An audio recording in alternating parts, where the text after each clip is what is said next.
guys, Nick here from 4PlayerNetwork.com. I am sitting here with Cape Roast Games. We're at PAX Prime 2015. We played their new game, Albert and Otto, and we got Crispy playing the game behind us. By the way, thank you for the beanbag chairs. Oh, thank you very much. These are awesome. They're quite comfortable, right? Yes, this is my first interview in a beanbag chair, so this is cool. Mine too, I guess. So I guess let's start by kind of give us a breakdown of the game. What is it about? What's the setup? Cool. Yeah. So it's a cinematic puzzle platformer. It's unique in that you have this little bunny that you carry with you. That'd be Otto, right? That'd be Otto, yeah.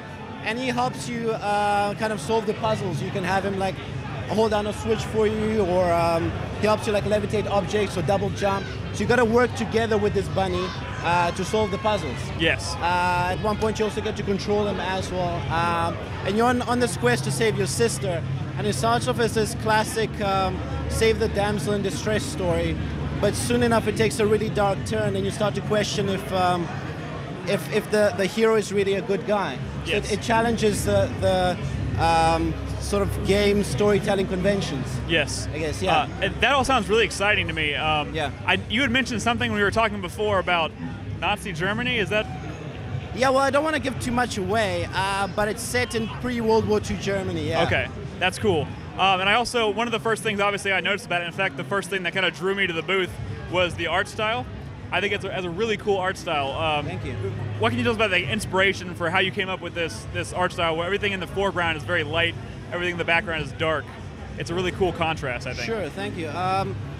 Well, the art style was very much inspired by Tim Burton's early work, some of his stop-motion films, and the monochromatic color scheme with the red bunny was kind of a homage to Schindler's List. Yes. Yeah. So that's basically where it's from, but a lot of influence I drew from Tim Burton.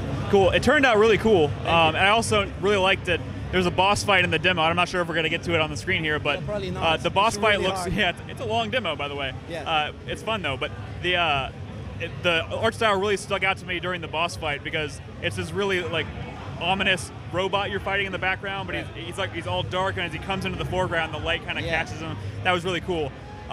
So what can you tell me about? I noticed there's a combat element to it a little bit. Right. I noticed there's like these crows that fly around, and your character has a gun that he can kind of shoot. Are there going to be any other weapons, or is that kind of the main gun you use throughout the game? That's the main gun, although you get you unlock more mechanics as you go along. Okay. Again, I don't want to give away too much, but of course. But yeah, the gun is the main weapon that you have, and I wanted to have it be about puzzle solving, but I wanted some action in there as well. I didn't want it to be too ambient, like Limbo, for example. And I think the people are liking that. It has an interesting balance of different kinds of puzzles. Can you give some examples? I know they might not be able to see all the different puzzles that they're doing in this demo right here, but can you give us some examples of how you would use the bunny or the different kinds of puzzles that you've come up, especially at least for this demo right here that we can see? Well, there's one coming up now where you can kind of leave the bunny on a pressure pad to hold the door open for you, and you kind of go around and get a big box and put that on and replace it with the bunny, because you have to go through all the puzzles together with the bunny. You can't leave him behind. Yeah. Otherwise, you can't continue. And that's one thing I noticed too.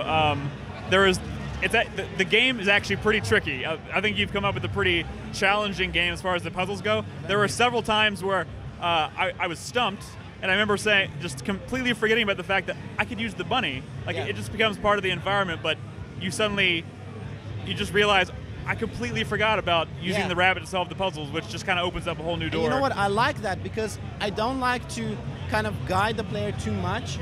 I'm totally fine with the player sort of giving up, leaving the game for a day or two, and then coming back to it if they think of an idea to try.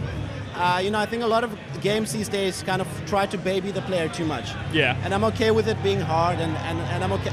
I like it when players get stumped, basically, Yeah. It just reminds me of the gaming that I'm used to, that I used to play. So yeah, And I noticed a few instances where you're using things in the foreground to manipulate things in the background.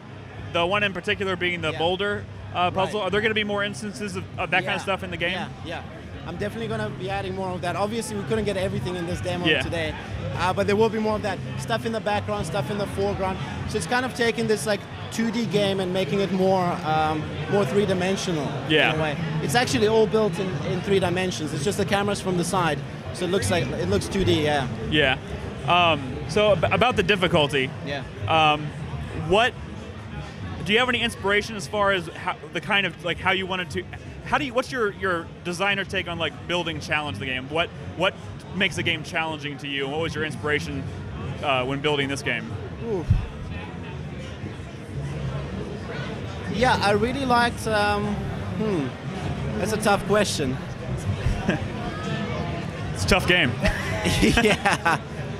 I don't know. I just always really loved tough games. You know, like Mega Man series, for example. Yeah. You know, you sometimes had switches you had to flick. You didn't even know they were there. Yeah. You would just have to like fiddle around for days and days and days and just you know find them and that's what I really liked. You know, that's what I sort of wanted to try and bring back with my game. But yeah, I think a puzzle should always be, the player should always feel like it's their fault for not figuring out what's going on. Yeah. All the clues should be in plain sight. So once they've figured it out, they should say, oh, that was easy, you know? Yeah. Why didn't I think of that? Yeah. So I think that's the key, to sort of hide it in plain sight, basically. Yeah, Hide and the actually solution there in was plain sight. that one puzzle that I mentioned before with the boulder in the background.